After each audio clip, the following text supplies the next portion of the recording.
هدي باوريدا كمية هنيك عبد الله دي باور كيس ميا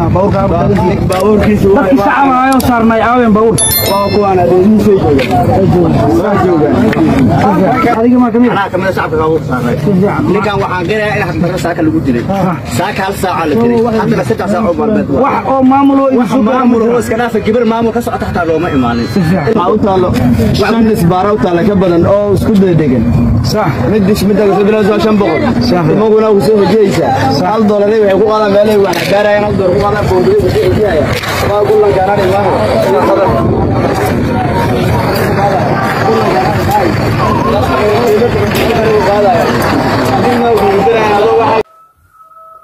السلام عليكم ورحمة الله وبركاته.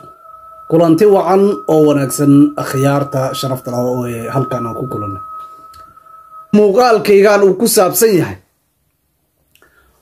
وإسبارة طالب بلعت شلي نندر والله مسكينة انت العقل قاتي للدلي هدنا isagoo meedkii meeshii yaalba wali isbaaradii taala oo ragii ay ku dhiiranaa inay lacag gawaaridii kala ka qaadaan waa balcad oo 30 kiiloomitir magaalada Muqdisho u jirto waliba waa 30 kiiloomitir wax ka yar meesha isbaarada ay u taala waa balcad meel ka sokaysa war sidaan si maaha madaxweynaha wuxuu ku baaqay ninkii isbaara dhigta dil iska badaayo ninkii isbaara dhigta inuu yahay qaadicu dariiq oo dil mudan yahay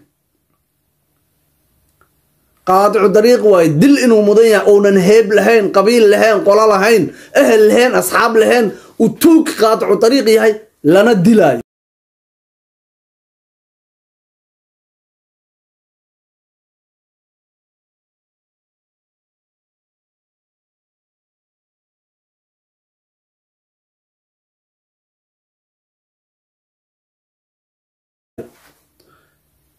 قدومي شوطنا وحوصو صاري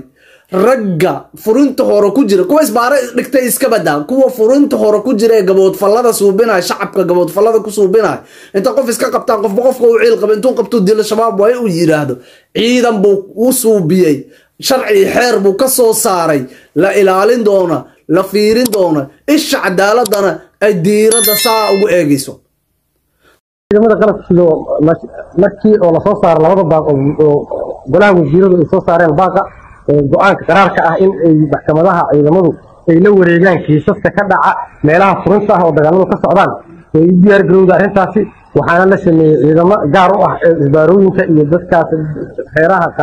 walaalaha ah oo diriraya inay ka dhex shaqeeyaan waxaa la socon doona xeer ilaaliye kaas oo hubin doono qofka ciidanka ka hor istaaga inuu amar ku sii doono ciidanka inay talaaqo qaadaan haduu dirana meesha lagu toogto aasi waxaaba ka soo soko martay magaalada Muqdisho meel 30 kiiloomitir wax ka yar u jirto in qof lagu dilo dabadeedna meedkiyo saa u yaala in isbaara lagu qaato lacag darwalada lacag saas looga tirsado war meedka yeelkiisa ii tiri lacagta ii tuur war taas si maaha meel kale ka jirta male gobolada oo dhan kale gobolada kale oo dhan meel ay ka jirta male walaalayaal sidaan si maaha war ninka isbaarada dhigana nin baa dhalay nin buu la dhashay ehel buu leeyahay hal la qabto ciidan waaye lambar uu leeyahay lama aqoon waayahay walaw ninkii isagu inuu carro isku dayo oo fakado beero dhaxgalo rasaas soo rido inuu iscaabiyo baxsada damay ciidana laga daba diray waa la soo qabtay wallahi cadaaladu ina cid ka fakanaysa jirin cid ka baxsanaysa cadaalada ma jirto waa la soo qaban qof walbo qof dila waa la dila tiirka la geeyna war qof dilinina haddaabad ogtahay in lagu dili doono maxaa dad u dishaa xoolo qof leeyahay baad ku dilaysaa madaa shaqaystay war isbaaradana la iska wareejiyo dawladda federaalka iyo maamul goboleedka Hirshabeelle waxaa looga fadhiyaa maamul cadaalad ah oo ummadii oo deegaankooda ugu shaqeynayo inuu u cadaalad fala ay tahay iyo qofkii musaafir ee dhaxmarayo iyo qofkii u soo martay intaba war cadaalad hadaanay jirin qofka muslimka ee cadaalad darrada sameeya iyo gaalka cadaalad sameeya ilaahay wuxuu u gargaaray gaalka cadaalad sameeya war cadaalada muhiim waay maalinka yawmul qiyaama ilaahay waxaad la hortagay waxaad shaqaysatay haddaad gacan bidixaysay askari wax dilay gadaasha marsatay ee tiri anuu igu heeb yahay askari wax dhacay gadaal marsatay tiri anuu igu heeb yahay nin shabaab oo dadka soo laayay aad gadaal marsatay anuu igu heeb yahay tiri berri adigay hooyo ku leedahay waxaad maanta bi'isaan berriha u shallaayina war tuug qolo ma laha oo walaal ma laha oo ehel ma laha nin dad dilaa dad ma lahan ilaan dadkuu dilaba dad buu leeyahy dad buu dadka dilay war hala qabto hala sheego shacabow isu gargaara qofkaan dadkaan isu gargaarin ilaahay uma gargaaro ilaahay subxaanahu wa tacaala wuxuu leeyahay wamaa asaabakum min musiibatin fa bimaa kasabat aydikum war masiibo idiinma haleelayso ilaa waxaad gacantiina ku kasbateen maa ninkaa dadka dilaya ee dhiigga muslimka ee maskiinka oo musaafirka ah dhiiggiisa banaystay musiibadii ku soo degaysa ma waxay kula tahay in maxaa la yidhaha keligii ay ku dhacaysa wallahi inaan keligiis ku dhacin hadday musiibada imaato nabiga calayhi salatu wasalaam wuxuu yidhi musiiba hadday timaado tacumu asaalixu wataalix qofka wanaagsan iyo qofka kaleba way asiibaysaa war musiibo intaanay imaanin imaatayba ee maanta waxay ka bilaabatay masiibada maantana haysato waxay ka bilaabatay gaboodfal dowlad magac dowladeed dad lagu dhibaateeyay ayay ka bilaabatay halkay nala tagtay waad aragteen meeshii ugu sarraysay baan joognaa maanta war xilligan xilli isbaara la dhigta maaha ciidamadu waa ciidamadii qaranka asluubtooda iyo disibliinkooda ha la hagaajiyo haddii askarigii asluub xumaado ha la qabto askariga dhinaca jooga ha qabto yuuna ku fiirsanin oyuna dhihin markuu dembi galaan soo qabtay war shalay markii dembiga uu galayo dadka dilaayo oo baadda iyo khaladka uu ku jiray waad la joogtay shuute waxaan leeyahay guddoomiye shuutow askari kaliya yaan la beegsanin sargaalkii xakumay in la aado waa la soo qabto sarkaalkii ciidankan xakumay askarigan dadka dilay ama dadka dhacay ama dhibaatada ku suubiyay ama shaarkii dowladda qof ku dhibaateeyey waa in isaga la soo xiraa baaritaan lagu sameeyaa cadaaladda la horgeeyaa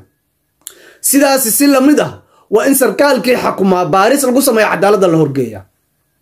qof waliba wuxuu cadaaladda kala kulma markaa ha lagu qaado qof waliba wuxuu cadaaladda kala kulmo ayuu helaa markaas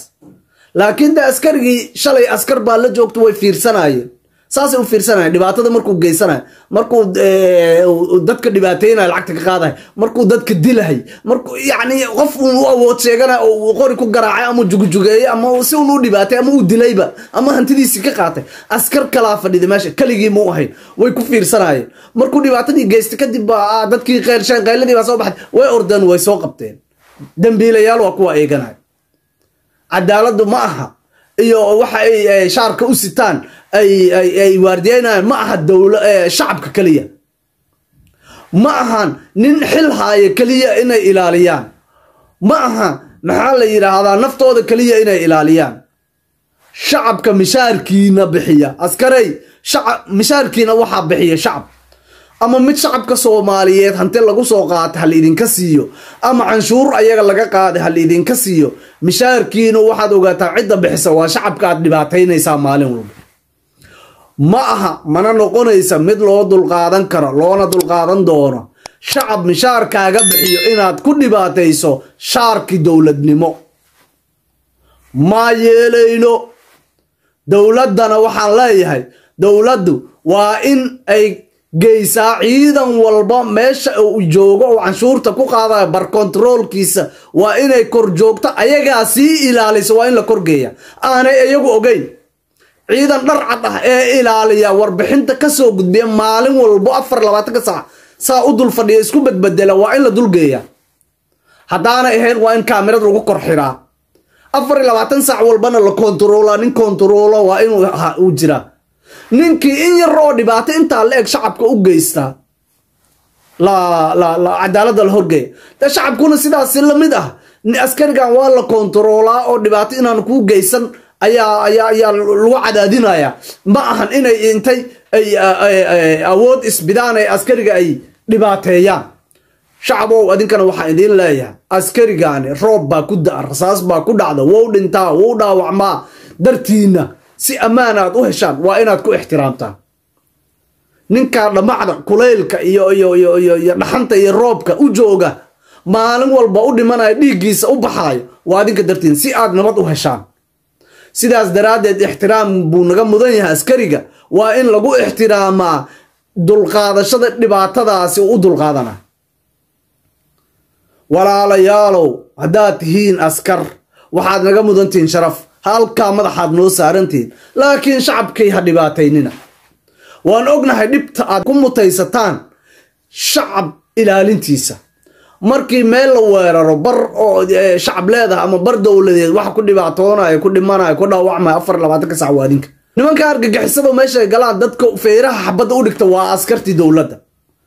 dhibkaasay idiin maraan meel rasaas ka soo dhacayso jaranjar intuu saarto fuula si uu soo badbaadiyo qof shacab ah